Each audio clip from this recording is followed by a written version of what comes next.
I'm gonna show you how to swap a clutch cable on this GSXR 600K1, and it's pretty simple. This clutch cable there is probably old, but it still works great. But I had a new one on order, and I have one, so I figured why not change it.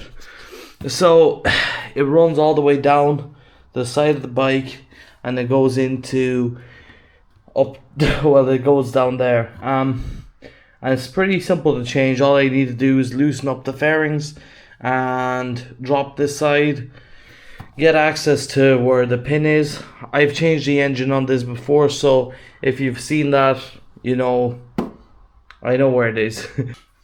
With your Allen key,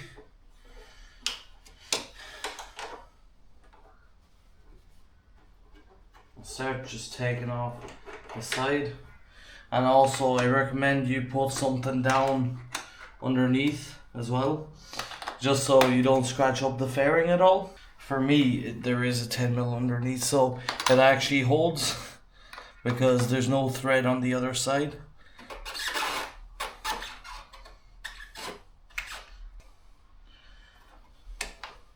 So I'll set down the cardboard. So my bolt was missing down here, this one, so I did put a washer in and also a Phillips head, just so it 100% holds, because this bolt came out sometime.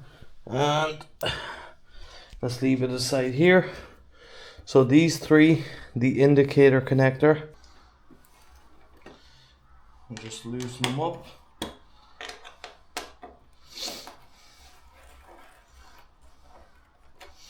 One, two. Now it should drop down. Be careful with the indicator wire also.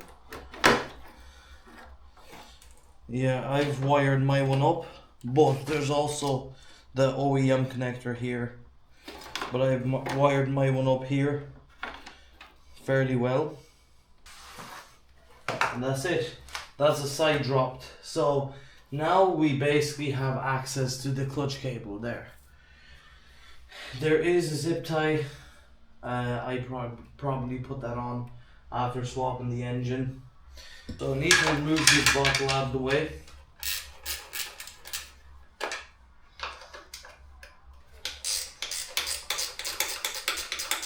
It's in this cover here.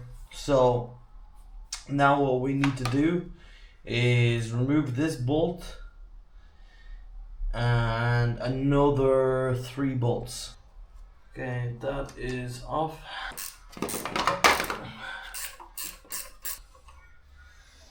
This one's longer.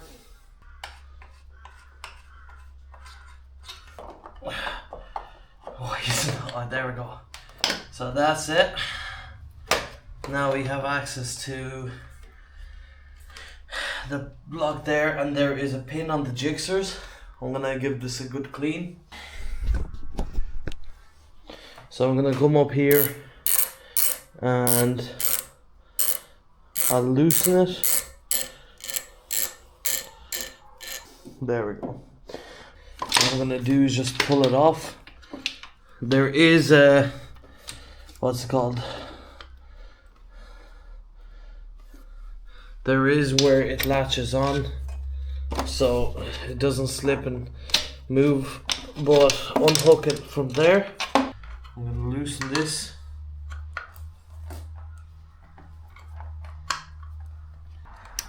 There we go. I had to really force it out, but now the cable is out. I bent it a bit, but look, it doesn't matter. This can be bent back.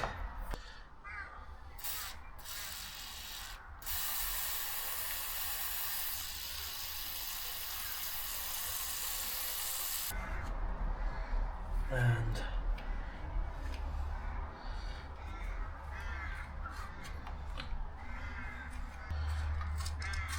I'm gonna thread it until I can start seeing it, which now I can. Boom.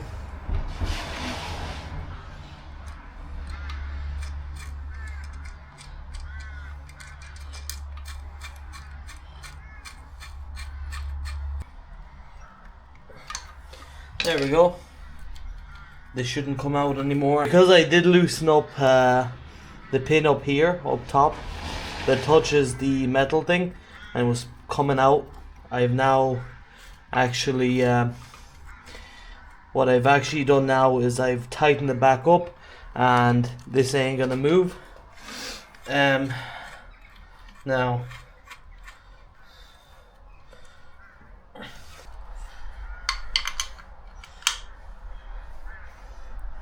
there we go. That's tight. That ain't going anywhere. Boom. So now basically just have to do everything in reverse order. But I did say I'm gonna clean up the pin. So this is it here.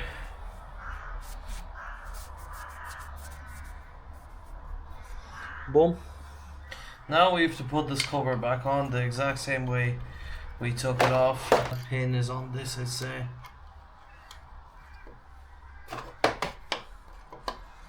we go. That's aligned.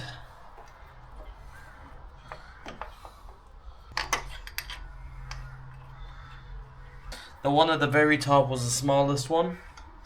Then there were two long ones.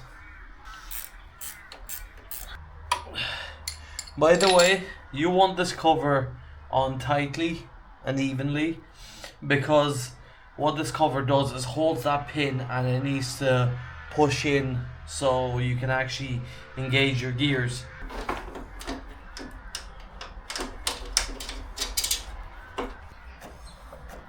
It's engaging.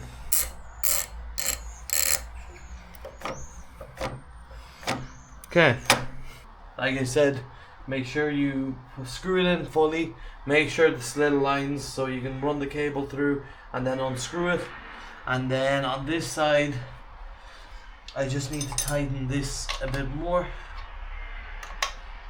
There we go.